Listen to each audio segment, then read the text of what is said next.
महत्वपूर्ण खबर के स्कूल के नए हेडमास्टर आ चुके थे। तुरंत चारों तरफ फैल गई।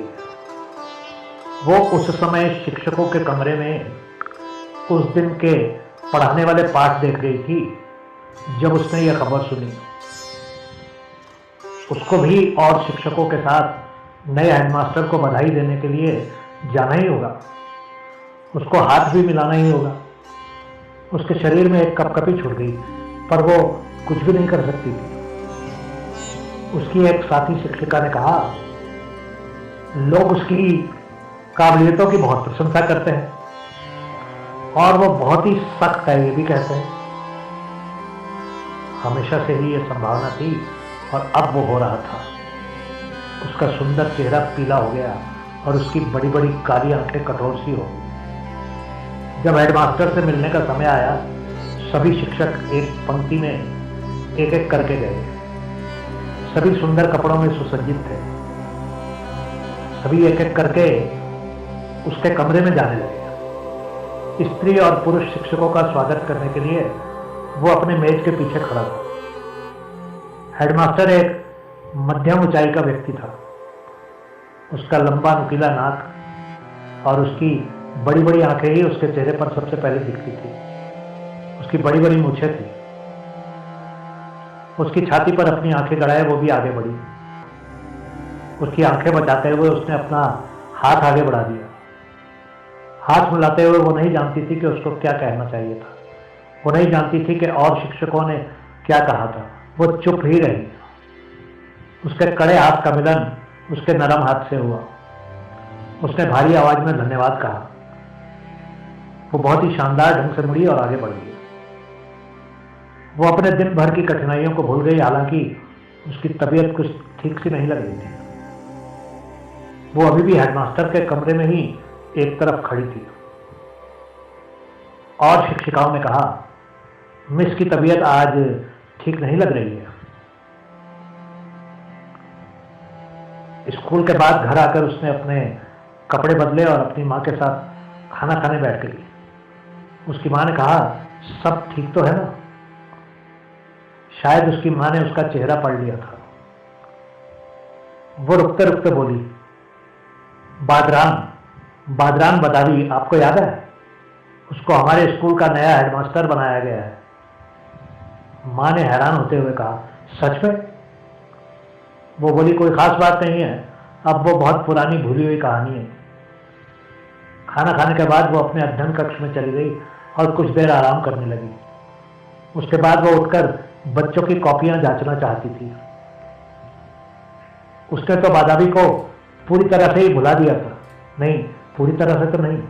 वो उसकी पूरी तरह से कैसे भुला सकती थी? उसको याद आया कि जब वो पहली बार उसको घर पर गणित पढ़ाने आया था, उस समय वो 14 बरस की थी। उस समय वो 25 बरस का था। वो उसके पिता की उम्र का था शायद। उसने अपनी माँ से कहा था, ये टीचर तो एकदम बदहवास दिखता है।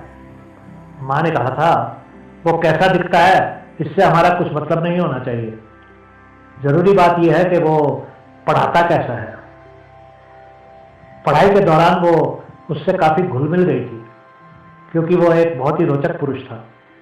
वो उसके ज्ञान का लाभ लेने लगी। फिर वो कैसे हो गया था? वो मासूम थी और उसने महसूस ही नहीं किया था कि उसको पढ़ाने के दौरान बदावी के व्यवहार में अचानक परिवर्तन आने लगा था। एक दिन वो उसके साथ अकेला था।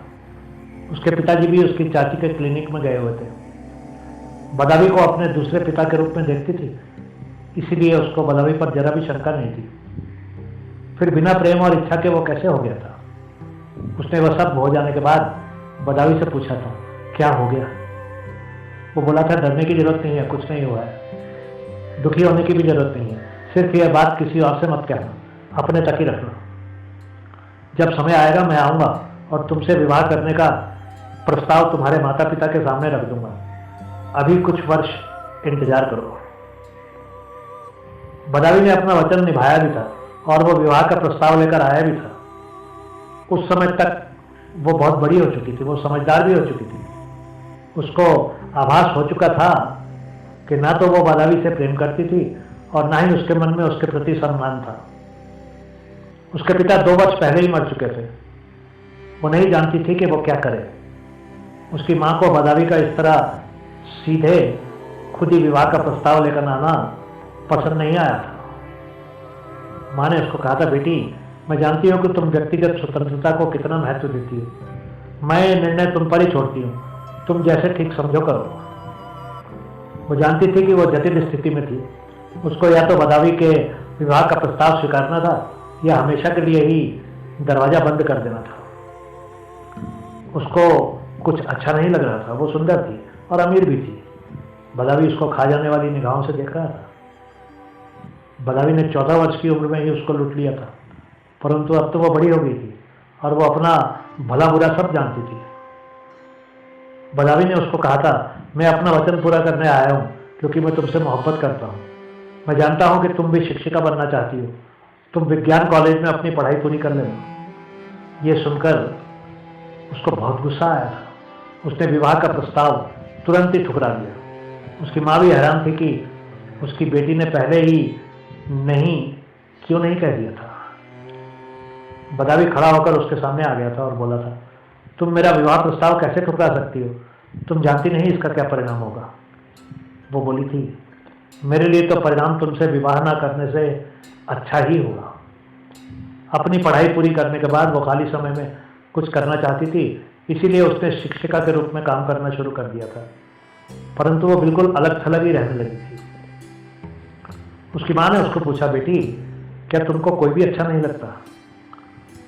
माँ मैं जानती हूँ कि मैं क्या कर रही हूँ, लेकिन समय तो बीता जा रहा है। बीत जाने दीजिए, मैं खुश हूँ। जैसे जैसे समय बीतता गया वो उम्र में बड़ी होती गई।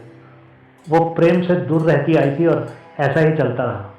वो आशा करती रही कि उसकी ज़िंदगी ऐसे ही शांति से गुजर जाएगी। वो अपने माँ बाप को विश्वास दिलाती रही कि खुशी सिर्फ प्रेम और माँ बनने तक ही सीमित नहीं होती है। वो अपने निर्णय पर कभी भी अफसोस नहीं करती थी। वो नहीं जानती थी कि कल क्या होगा।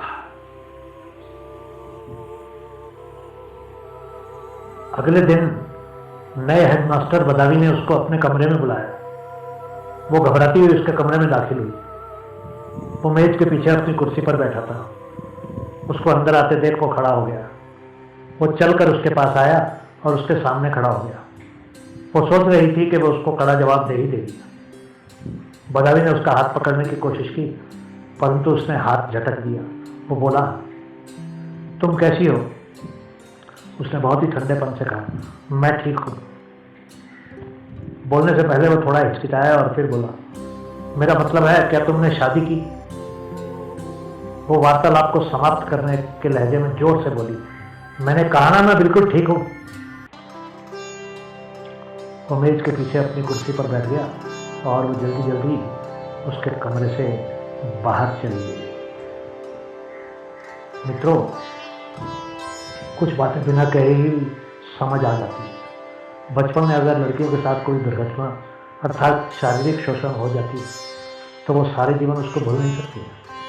उनको पुरुषों से घृणा होने लगती है और वो जीवन भर पुरुषों से दूर रहने का प्रयास करती है। मित्रों, जीवन तो चलते ही रहना चाहिए। अपने आप को परिस्थितियों के अनुसार जीना सीखना चाहिए और बीती बातों या दुखों को भूलकर आगे की जिंदगी के बारे में सोचना चाहिए। बहुत बहुत धन्यवाद।